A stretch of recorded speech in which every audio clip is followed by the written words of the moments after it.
Assalamualaikum warahmatullahi wabarakatuh. Waalaikumsalam warahmatullahi wabarakatuh. Bismillahirrahmanirrahim. Alhamdulillahi rabbil alamin. Wassalatu wassalamu ala asyrafil anbiya'i wal mursalin wa ala alihi wa ashabihi ajma'in amma ba'd. Yang saya hormati guru-guru saya yang hadir pada kesempatan malam hari ini. Di layar saya lihat ada Bapak Kiai Abdullah, ya, ada Kiai Samsul. Kalau saya lihat dari background-nya Kiai Samsul ini nampaknya salah satu bagian dari sejarah penting Masjid Kauman kayaknya ini ya. Sehingga karena biasanya secara filosofi kalau sampai jadi background itu berarti ada kesan yang sangat mendalam ya Kiai Samsul. Dan juga saya hormati Prof. Lutfi, ya, ada Pak Wawan, ada Pak Sutresno, Pak Doni, Ustadz Yasir, ya. Ini kita semua ini di bawah gerbong lokomotifnya ini Mas Lutfi ini ya. Karena ini kalau sampai tidak dapat bocoran ID Zoom-nya ini juga tidak bisa masuk ini Mas Ray. Takutnya kalau saya nanti terlalu lama, terlalu berisik, ditendang dari Zoom nih. Alhamdulillah, nawaitu kita niati istiqomah karena memang majelis Zoom begini ini godaannya memang sangat ya berat ya. Pertama dari sisi kuantitas maupun kualitas. Kalau kuantitas ini ya ini jumlahnya ini jumlah istiqomah ini ya. Ini jumlah 9, 10, 11 ini. Belum pernah kita mencapai ini sejumlah pasukan perang Badar nih 313 nih angka keramat nih ya. Secara kualitas juga mungkin gitu. Tapi bagi saya tidak masalah mungkin wonten sing nyambi karena memang banyak aktivitas, tetapi monggo nawa itu kita niati nyenengno Gusti Allah, nyenengno Kanjeng Nabi. Kalau saya dulu dipeseni sama kiai saya itu ngaji itu wong siji, wong 100, wong 1000 ganjarane podo. Ibarat orang datang ke prasmanan itu sudah disiapin, mau datang makan ya silahkan, nggak datang nggak makan juga silahkan. Tetapi kita harus menguatkan tekad bahwa mengkaji hadis arba'in ini adalah bagian dari ikhtiar. Ikhtiar mencari poin di hadapan Rasulullah Shallallahu Alaihi Wasallam. Kelak ketika satu hari ada pertanggungjawaban, minimal kita itu ada modal yang sedikit bisa kita banggakan di depan Rasulullah. Rasul, sekalipun kualitas ibadahku tidak begitu bagus, tapi kami ikhtiar ketika masih punya kesempatan waktu dan umur kami mengkaji hadis arba'in. Sudah saya membayangkan yang indah-indah saja. Ya, sehingga ketika membayangkan yang indah-indah begitu itu otomatis lupa. Ternyata pesertanya 9. Kenapa? Karena disemangati oleh ya motivasi bahwa di depan Rasul itu ada hal yang bisa kita sampaikan bahwa dengan segala keterbatasan yang kami miliki, kami masih punya ya ghirah, punya gairah yang luar biasa untuk bersama-sama mengeksplorasi hadis-hadis panjenengan. Yang pada kesempatan malam hari ini masuk pada al-hadisus sadis. Ya, kalau ini saya jadi ingat dosen bahasa Arab di IAIN tempo dulu namanya Pak Mardio. Kalau menerjemahkan al-babus sadis itu bab yang kejam katanya. Loh kok kejam Ustadz? Dia kan sadis kejam. Jadi tidak diartikan bab yang ke-6 tapi al-babus sadis bab yang kejam. Ini kalau al-hadisus sadis kita membahas hadis yang ke-6 yang insya Allah nanti saya nyuwun tabarukan dari majelis ilmu ini ya bukan memberikan mauidhah tetapi hanya sebagai pemantik diskusi mawon. Dan saya sangat senang, sangat bahagia jika ada banyak ilmu-ilmu yang bisa ditransfer dari para guru-guru saya yang hadir pada kesempatan malam hari ini. Bismillahirrahmanirrahim. Al-hadisus sadis, hadis yang ke-6, mungkin yang punya aplikasi atau punya kitabnya mungkin bisa bareng-bareng menyimak. An Abi Abdillah Nu'man bin Bashir radhiyallahu anhuma qala Sami'tu Rasulullah sallallahu alaihi wasallam yaqul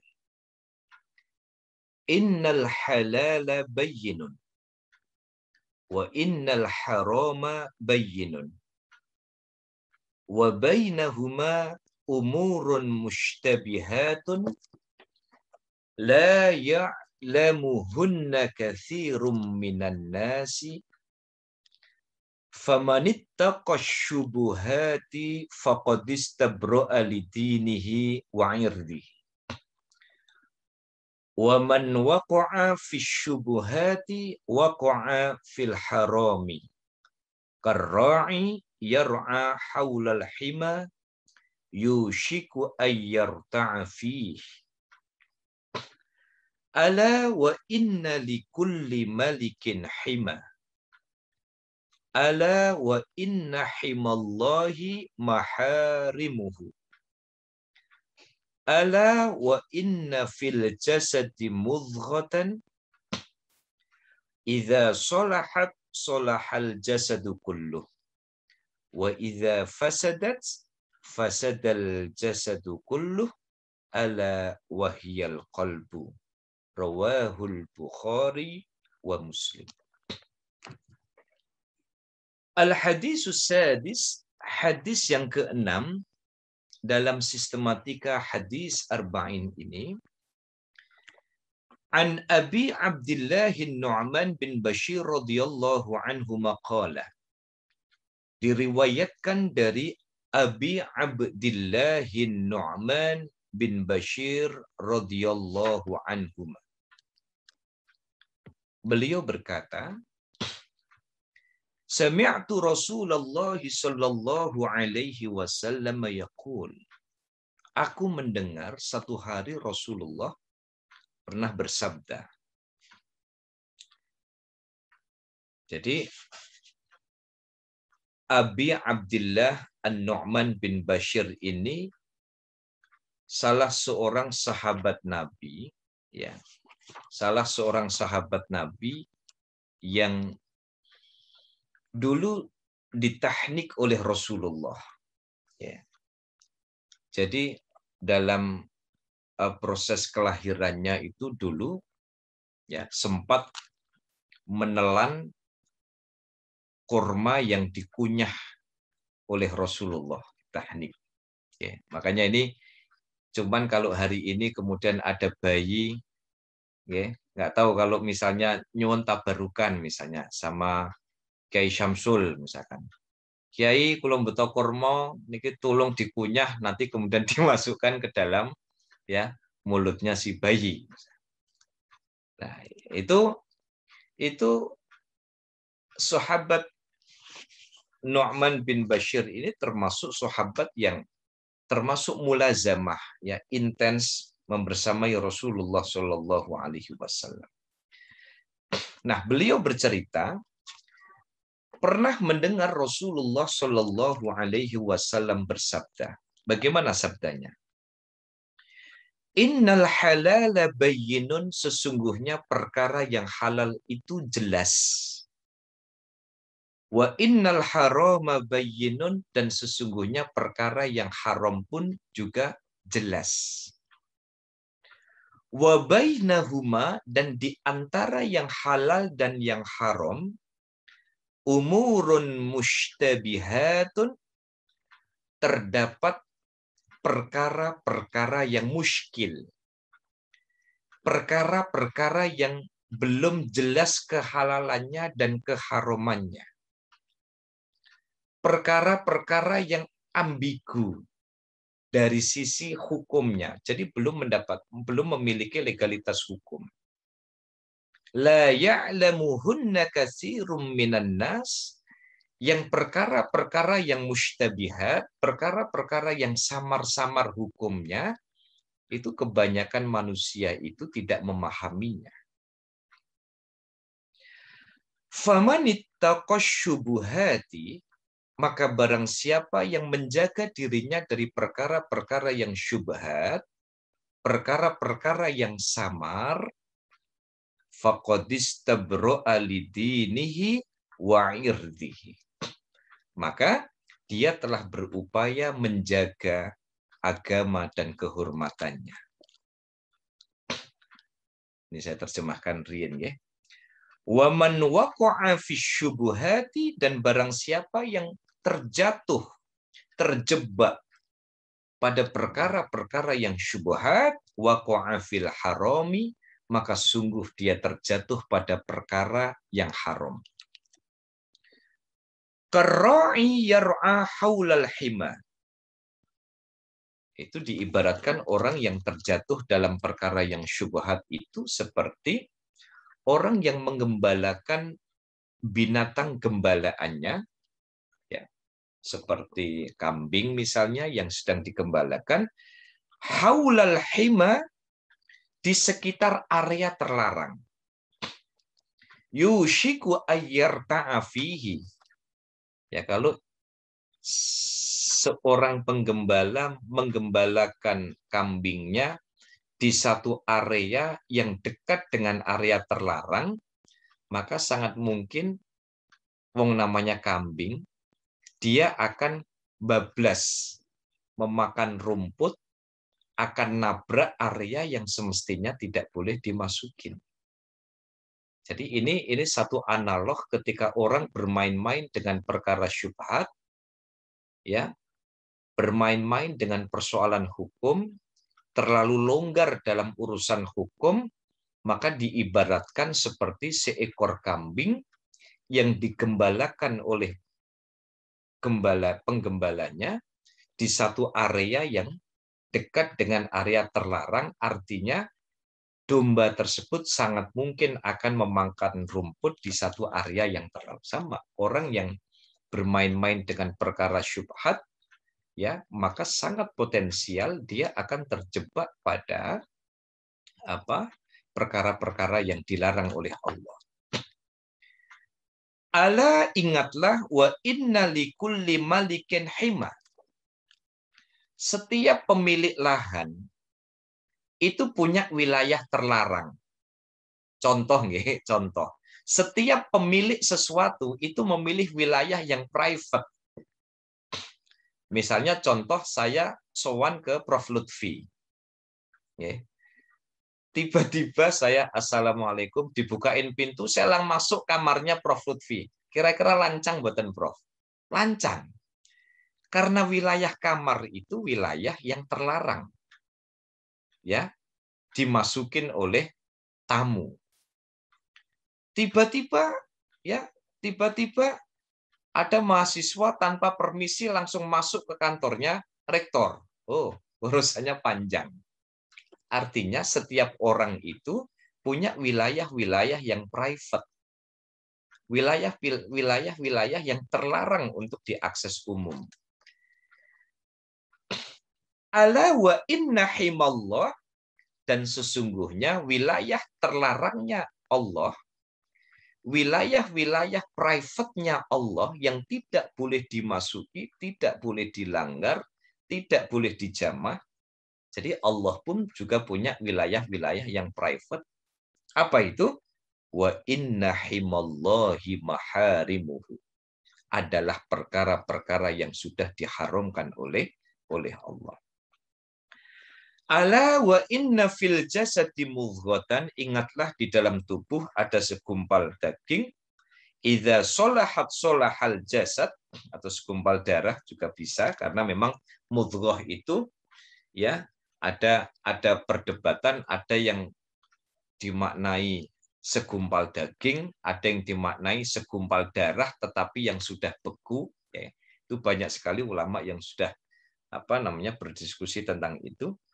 Yang di dalam segumpal daging itu, idza sholahat sholahal jasad, jika dia itu baik, maka sholahal jasadu kullu, maka seluruh jasadnya akan baik. Tapi jika rusak, maka rusaklah semuanya. Ingatlah, itu adalah hati. Hadis riwayat dari Bukhari dan Muslim. Memang ini cukup panjang ya.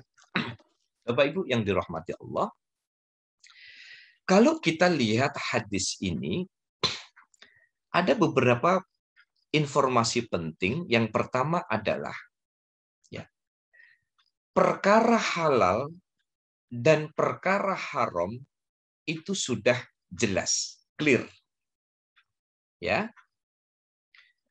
Tetapi yang belum clear adalah ketika ada persoalan-persoalan yang belum ditemukan nasnya. Di dalam Quran tidak ada, di dalam hadis tidak ada. Di situ ruang dinamika hukum ada di situ. Ya. Ruang dinamika ada di situ. Kalau misalnya zina itu haram, ya jelas. Wala taqrabuz zina innahu kana fahisyatan wa sa'a sabila. Tapi cari ayat pacaran enggak ada. Yang muncul adalah ya, ayat pacaran itu wala tulqu bi aidikum ila tahlukati. Tahlukah itu berbuat kerusakan. Kerusakan itu ya artinya nih, ketemu lanang wedok ya, apalagi cuman berduaan malam-malam di tempat sepi, ya akan muncul kemaksiatan. Ya. Tapi kalau kita mau cari eksplisit ya, babul pacaran di dalam hadis ya enggak ada. Ya. Ya. Makanya nanti saya akan sampaikan bahwa informasi yang pertama, ketika perkara halal itu jelas nasnya, perkara haram itu jelas nasnya, maka yang menjadi PR adalah bagaimana kita menghadapi persoalan-persoalan yang secara tekstual itu tidak ada. Maka disitulah pentingnya kita fas'alu ahla dzikri. Bertanyalah kepada orang yang memiliki kepakaran, memiliki keilmuan. Kalau saya tanya terkait dengan ilmu peternakan, mungkin saya tidak tanya sama Ustadz Yasir, tapi saya harus tanya sama Prof. Lutfi. Karena apa? Fas'alu ahla dzikri di sini dimaknai mereka yang memiliki kepakaran. Maka kalau perkara itu dipegang oleh ahlinya, beres. Ya. Seperti saya lagi cari-cari orang yang bisa mendesain masjid. Kemarin saya datang ke Meteseh, ada salah satu arsitek di sana. Saya membayangkan, kantor hanya 70 meter, itu kok fasilitasnya kok banyak sekali. Bisa buat karpot 4 mobil, ada kolam renangnya, ada kantornya, ada ruang transitnya, ada ruang bermainnya. Saya membayangkan 70 meter karena di tangan ahlinya, ya itu bisa di-manage secara baik. Kenapa? Dipegang sama ahlinya. Kalau saya dikasih 70, ya sudah, tembok kanan kiri, depan belakang, asal ada jendela, asal ada pintu, selesai. Nah, termasuk dalam hal ini adalah ketika perkara halal itu teksnya jelas, perkara haram itu teksnya jelas, maka menghadapi persoalan-persoalan yang secara tekstual itu tidak ada, maka kita harus kembali kepada ahlinya, yaitu ulama. Pada pertemuan sebelumnya saya sempat membuat satu analog. Kita itu bukan generator. Lampu yang ada di kamar saya hanya cukup memfungsikan saklar. Ya. Stop kontak, on off. Tahu-tahu saya dapat cahaya, pengen terang ya saya hidupkan, pengen mati ya saya off-kan. Tapi saya tidak pernah punya andil bagaimana kabel yang dari gardu Ungaran sampai kemudian sampai ke kamar saya. Saya tidak pernah tahu proses itu. Tetapi dengan membayar pajak, dengan membayar pulsa, dengan membayar ini, mendapatkan fasilitas. Kenapa? karena ini jasanya PLN hingga kemudian di kamar kita. Sama dengan ketika kita memahami Al-Quran, kita memahami hadis, memahami Quran tidak cukup dengan memahami terjemah, tapi harus mempelajari ulumul Quran. Mempelajari hadis harus mempelajari ulumul hadis, harus mempelajari ilmu mustalah hadis, sehingga Al-Quran dan hadis itu betul-betul bisa kita manai secara baik.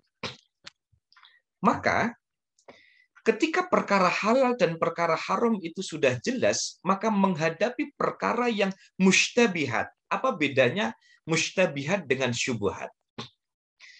Kenapa di sini ada dua kata yang sebenarnya memiliki muradif, tetapi memiliki titik tekan penetrasi yang berbeda? Ketika di situ disebutkan, innal halala bayyinun, sesungguhnya perkara halal itu jelas.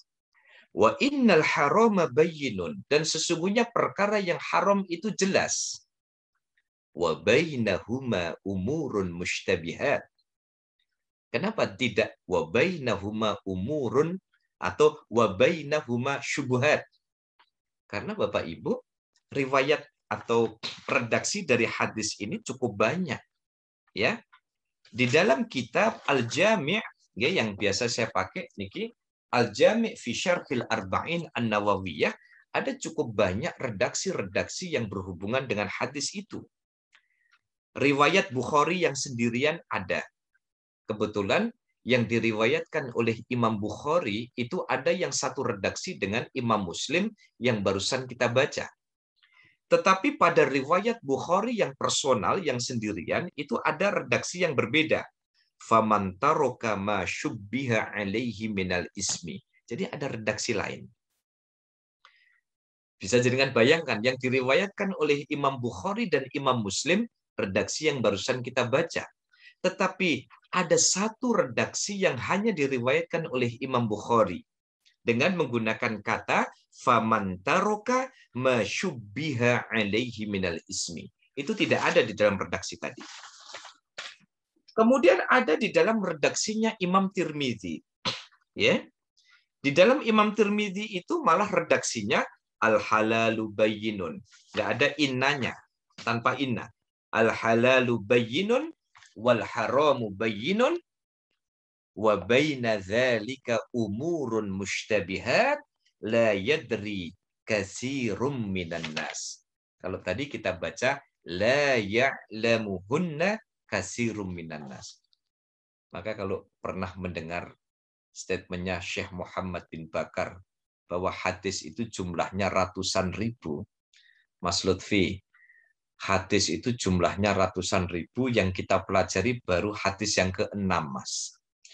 Berarti jenengan bisa bayangkan kalau ratusan ribu itu dikaji oleh majelis maskam ini, jamaah maskamiyah, itu berarti ya nanti Kiai Samsul bisa sudah punya cucu dan cicit itu. Itu aja sudah tidak kehitung. Bayangkan, ratusan ribu hadis, kita baru bahas hadis ke-6. Makanya guru saya dulu, ya Syekh Muhammad bin Bakar, kalau pesan, kau jangan mengatakan tidak ada dalilnya, tapi katakan bahwa saya belum menemukan dalilnya. Mengapa? Betapa luasnya hasanah keislaman itu. Nah, apa perbedaan antara kata mustabihat dengan kata syubhat? Mustabihat itu proses. Jadi proses galau. Ya, kalau bahasanya anak muda sekarang itu, mustabihat itu proses di mana manusia itu dihadapkan kepada perkara yang samar-samar. Mau cari dalilnya di dalam Quran tidak ketemu. Mau cari dalilnya di dalam hadis tidak ketemu. Ya. Maka kata mustabihat itu dipakai, ya, titik tekannya lebih kepada proses bagaimana orang menghadapi kegamangan, kegalauan, kebingungan ketika cari Quran tidak ketemu, cari hadis tidak ketemu. Bedanya apa dengan kata syubhat? Kalau kata syubhat itu sudah berupa produk, kesimpulan, lebih pada penyimpulan. Ya, seperti Syekh Umar pernah, apa bedanya hawa dan nafsu? Ya, karena seringkali hawa nafsu itu dijadikan sebagai biang keladi. Padahal nafsu itu ada nafsul mutmainnah, nafsu yang mengarahkan kepada kebaikan, ketenangan, happiness, ketaatan, itu nafsul mutmainnah. Tapi ada nafsul lawamah. Nafsul lawamah itu adalah nafsu yang mengakibatkan terjadinya defisit kualitas kebaikan seseorang.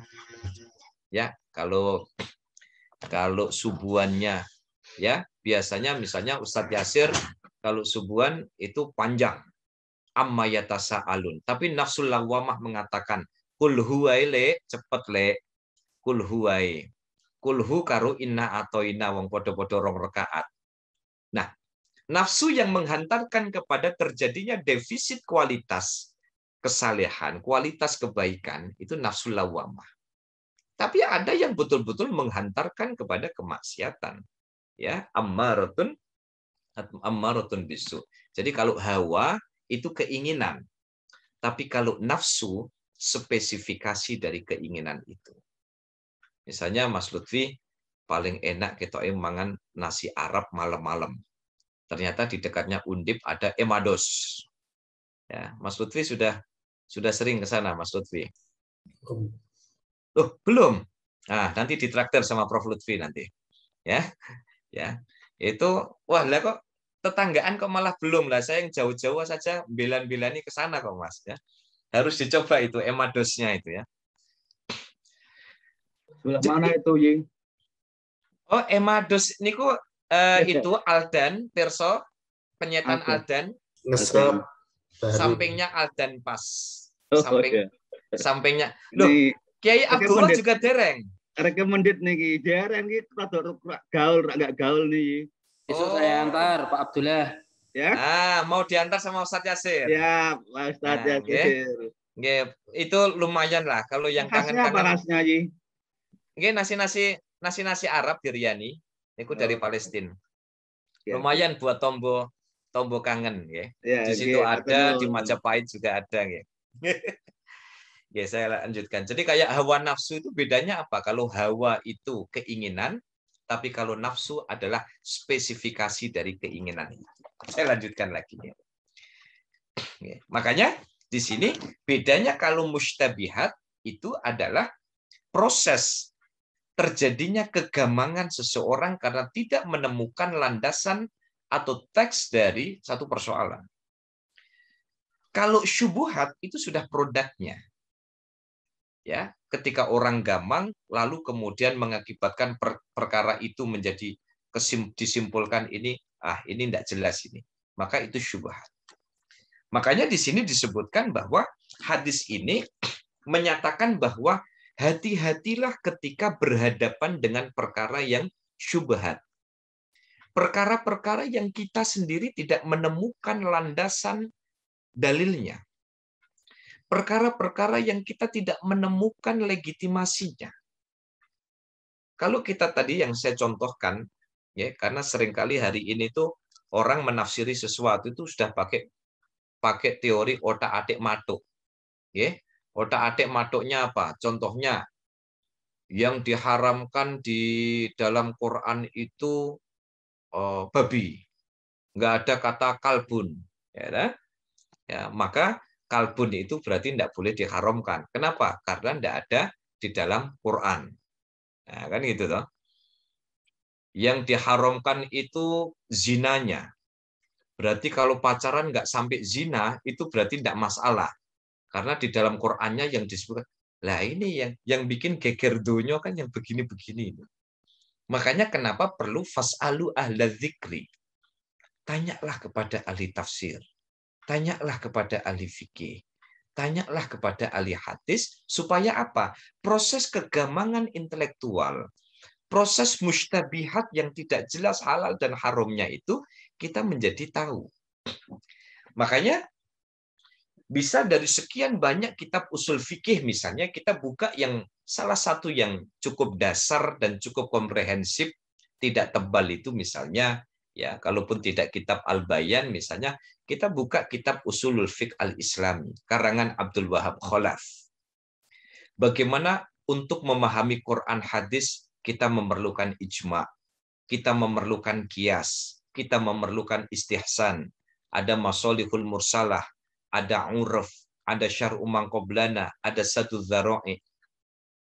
Pertanyaannya sekarang adalah, loh, kenapa Quran kok harus digali sedemikian banyak sumber-sumber hukum itu? Bapak Ibu sekalian, sumber-sumber itu tidak sedang ingin menciderai kesakralan Quran. Tetapi sumber-sumber itu hanya menjadi piranti pembantu untuk bisa sampai kepada intisari, untuk bisa sampai kepada kedalaman mutiara-mutiara yang ada di dalam Quran hadis. Yang pernah saya contohkan itu misalnya ada seorang geolog mungkin ya, bilang bahwa di depan rumah saya itu ada emas. Di halaman rumah saya ada emasnya. Di kedalaman misalnya 200 atau 300 meter. Tapi Pak, Bu, kalaupun saya dibilangin bahwa di bawah halaman rumah saya ada emas, kalau saya punyanya itu cuman cangkul, punyanya itu cuman sabit, ya, punyanya itu cuman cutter atau cetok, enggak cukup. Toh kalaupun saya harus kemudian nyewa begu misalnya, juga enggak cukup. Saya harus menghadirkan ahlinya.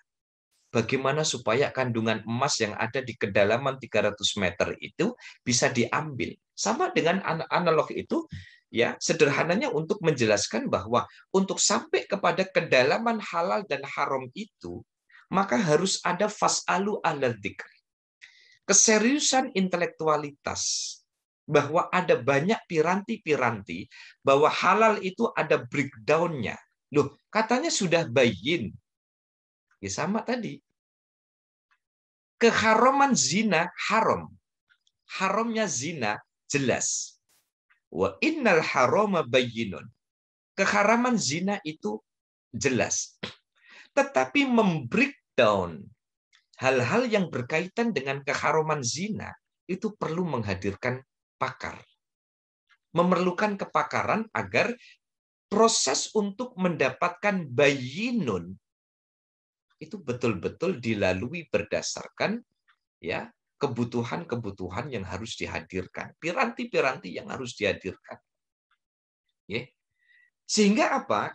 Sehingga di dalam proses itu maka perkara yang haram, perkara yang halal dengan kata bayyinun itu jangan, kalau menurut Syekh Muhammad bin Bakar itu tidak hanya diartikan bayyinun itu jelas tekstual, tidak. Saya sampaikan tidak. Sebab Al-Quran itu menggunakan bahasa-bahasa yang kategorial. Kenapa kadang Al-Quran itu menggunakan simple past tense? Kenapa Al-Quran itu menggunakan simple present tense? Kenapa Al-Quran itu menggunakan analog-analog? Kenapa Al-Quran itu menggunakan kata ganti kadang kadang single, kadang plural. Bahasa-bahasa ini tidak mungkin kita fahami dengan mata telanjang hanya dengan membaca terjemahan. Maka innal halala bayyinun wa innal harama bayyinun. Halal itu jelas, haram itu jelas, tetapi proses kejelasan itu harus betul-betul didapatkan melalui proses kajian yang sangat mendalam. Makanya kenapa di dalam hasanah keislaman usul fikih itu menjadi barang penting agar kita bisa mengkonstruksi hukum itu secara komprehensif. Apa yang saya sampaikan ini semata-mata mengingat ketika dulu tahun 2000 saya belajar hadis ini dari Syekh Muhammad bin Bakar. Beliau mengatakan fahunakal marahil al-mustamirrah fi istifadatil ahkami wastimbatiha, bahwa untuk mendapatkan innal halala bayyinun wa innal harama bayyinun, maka di situ marahil, Ada proses panjang yang harus dilalui. Bagaimana cara melalui itu? Fas'alu ahla dzikri. Kita harus kembalikan ya kepada mereka yang memiliki keahlian. Bapak Ibu yang dirahmati Allah.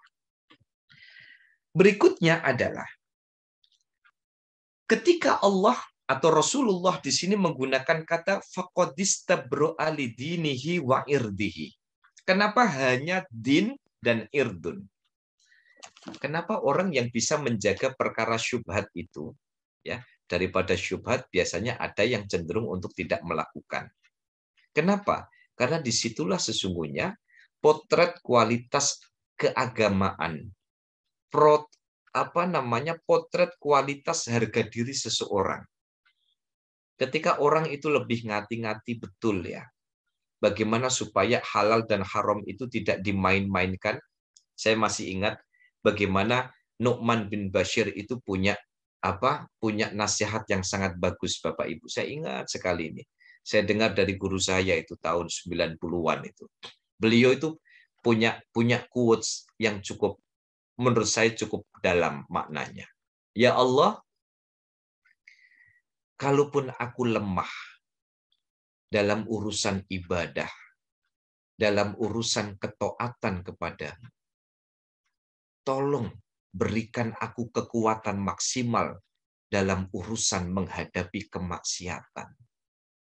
Kalaupun sholatnya masih leda-lede, ya, kalaupun alarm sudah dipasang jam 2:30 mau tahajud, loh kok dingin, sudah nanti masih ada waktu. Tangi 3:30, oh masih ada waktu lah. Kan subuhnya sekarang kan jam 4 lewat pinten, 5 apa lewat 10 itu. Wah, 3:30 masih ada waktu setengah jam. Tanginnya jam 4, ya, masih ada waktu 5 menit. Ora sido, ya kan? Tahajudnya enggak jadi. Makanya beliau pernah pesan, ya Allah, kalaupun aku lemah dalam urusan ketaatan, kalaupun aku lemah dalam urusan ibadah, tolong beri aku kekuatan, daya yang optimal dalam urusan menghadapi kemaksiatan. Nah, ini kalau diterjemahkan dengan narasi yang lebih lugas ya, kalaupun tidak bisa tambah kebaikan, ya minimal jangan tambah maksiat lah. Gitu. Kalaupun kebaikannya masih gitu-gitu aja, ya minimal jangan tambah kemaksiatan. Makanya di sini sampai disebutkan faqadistabru alidinihi wa irdi. Kenapa? Ketika seseorang itu begitu longgar, begitu permisif terhadap perkara-perkara yang kita sendiri kadang tidak tahu hukumnya, itu biasanya apa? Biasanya akan berpotensi menerjang nilai-nilai universal di dalam agama. Ketika seseorang itu terlalu longgar di dalam urusan halal dan haram, dan dia tidak memiliki dia tidak memiliki SDM yang memadai, maka diibaratkan apa? Seperti orang menggembalakan kambing yang dekat dengan daerah terlarang. Sangat mungkin kambing itu akan berasak-berasak makan rumput tetangga. Akan berasak-berasak kepada satu area yang sebenarnya area itu area terlarang. Sama ketika kita tidak mulai berhati-hati dalam urusan ini, sangat mungkin kita akan terjebak kepada kemaksiatan. Kemaksiatan itu tidak hanya dalam bentuk kriminal perbuatan. Termasuk kemaksiatan itu adalah dalam membangun relasi harmoni antara sesama muslim. Membangun relasi sesama muslim. Dulu saya sempat punya kajian dengan Fakultas Kedokteran UGM angkatan 99, Pak. Jalan berapa sempat membahas tentang fiqhul ikhtilaf. Senang sekali saya.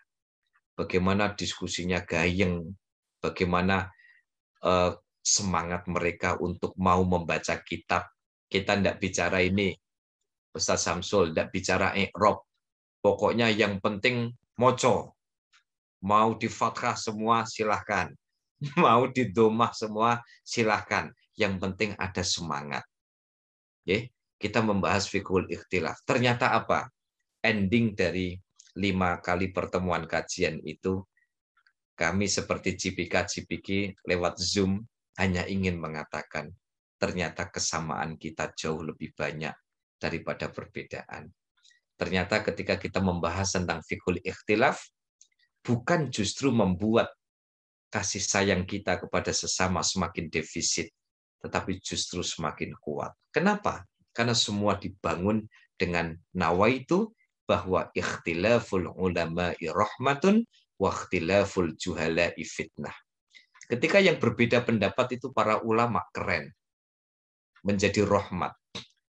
Bagaimana Imam Syafi'i ketika berziarah ke makamnya Imam Hanafi, lalu beliau didaulat menjadi imam sholat subuh, beliau tahu ini jamaahnya Imam Hanafi ini nggak kunut nih.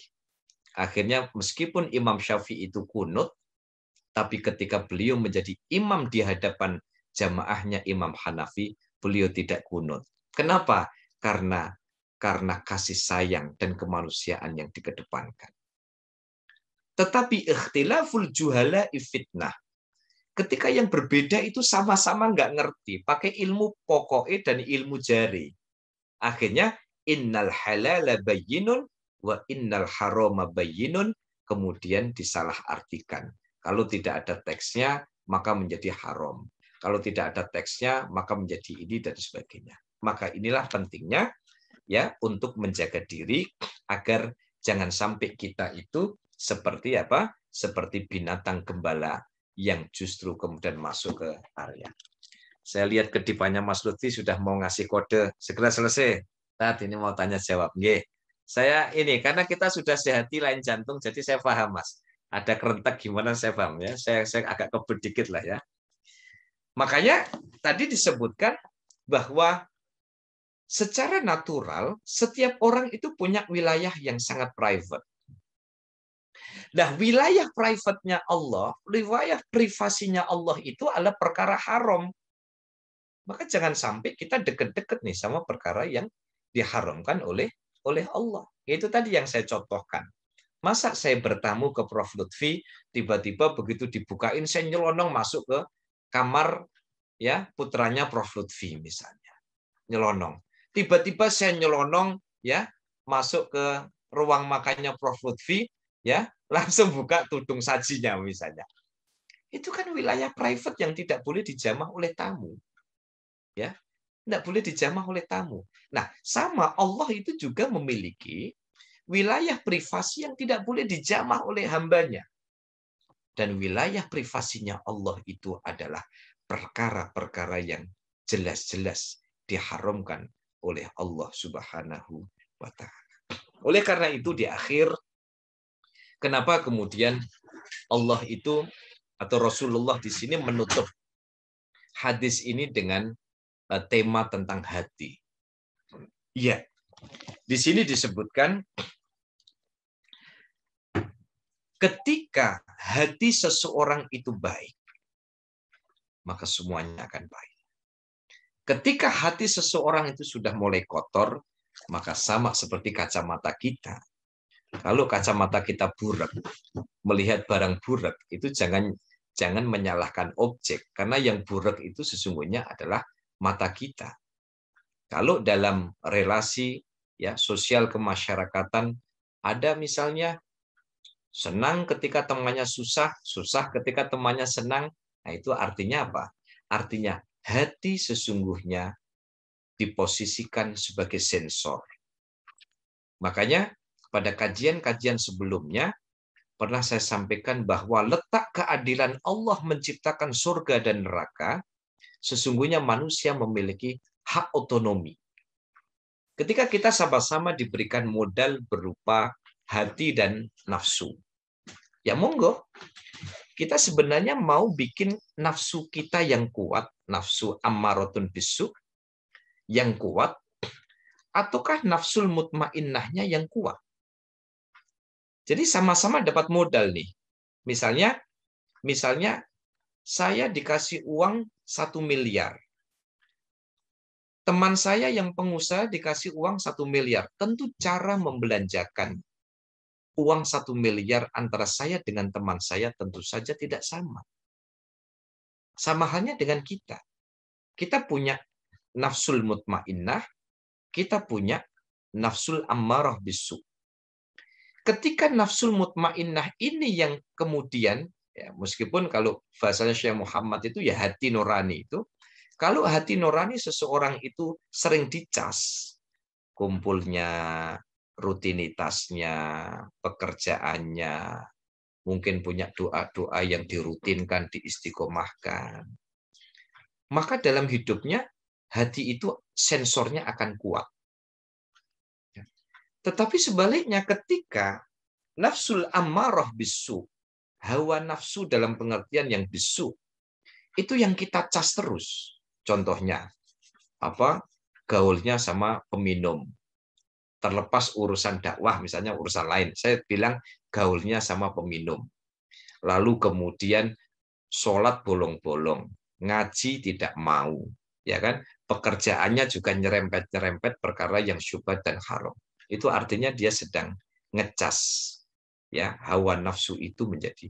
Lah, kita yang akan menggiring itu. Ya, makanya dulu perdebatannya sudah cukup panjang, tapi kita sudahi itu. Tapi ini hanya sekedar untuk meremind bahwa ada situasi-situasi di mana hati diposisikan oleh Rasulullah sebagai penutup hadis ini, karena ketika hati kita sebagai sensor itu betul-betul kita jaga bahwa hidup ini adalah ibadah, hidup ini adalah bicara keluhuran, maka kita akan sangat berhati-hati di dalam urusan hukum. Kita akan sangat berhati-hati di dalam bicara tentang agama. Kita akan dihindarkan dari apa yang disebut dengan truth claim, klaim kebenaran. Kita akan dihindarkan tetapi kita akan diarahkan kepada bagaimana kita memotivasi diri kita, ya, penguatan intelektualitas, penguatan literasi, penguatan diskusi, sehingga innal halala bayyinun wa innal harama bayyinun betul-betul dapat kita artikulasikan secara baik. Oleh karena itu, sebelum saya akhiri, ada sedikit catatan yang disampaikan oleh Imam Al-Ghazali, ya, Imam Al-Ghazali di dalam kitabnya Mukhtasar Minhajil Qasidin, ya, itu tentang bagaimana pembagian perkara-perkara yang syubhat. Jadi perkara-perkara yang syubhat itu ya ada kalanya perkara itu sebenarnya halal, tetapi ada sesuatu yang membuat kita ragu karena mengandung unsur-unsur keharuman. Yang berikutnya ada juga perkara itu sebenarnya haram, tetapi ada situasi-situasi yang membuat kita harus melakukan. Artinya apa, Bapak Ibu sekalian? Artinya bahwa innal halala bayyinun wa innal harama bayyinun harus didukung dengan pengetahuan yang memadai.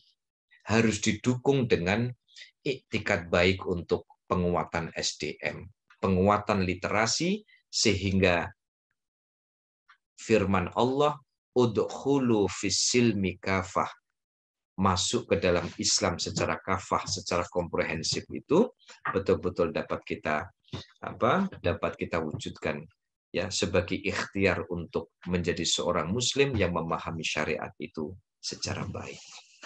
Saya kira ini yang bisa saya sampaikan. Nyadong duko dari Bapak Ibu sekalian. Oke. Saya senang sekali kalau ada tambahan-tambahan, masukan-masukan, ya, karena jujur saya niati ini sebagian dari tholabul ilmi wa kuntu muta'alliman. Saya tetaplah sebagai seorang santri yang ingin belajar, santri yang ingin menimba ilmu, ya, sehingga ada transformasi kepositifan, ada transmisi, ya, pengetahuan yang membuat kajian-kajian ini menjadi lebih bermakna. Matur nuwun, terima kasih atas segala perhatian dan mohon maaf atas segala kekurangan, dan saya kembalikan kepada Mas Lutfi. Monggo Mas Lutfi.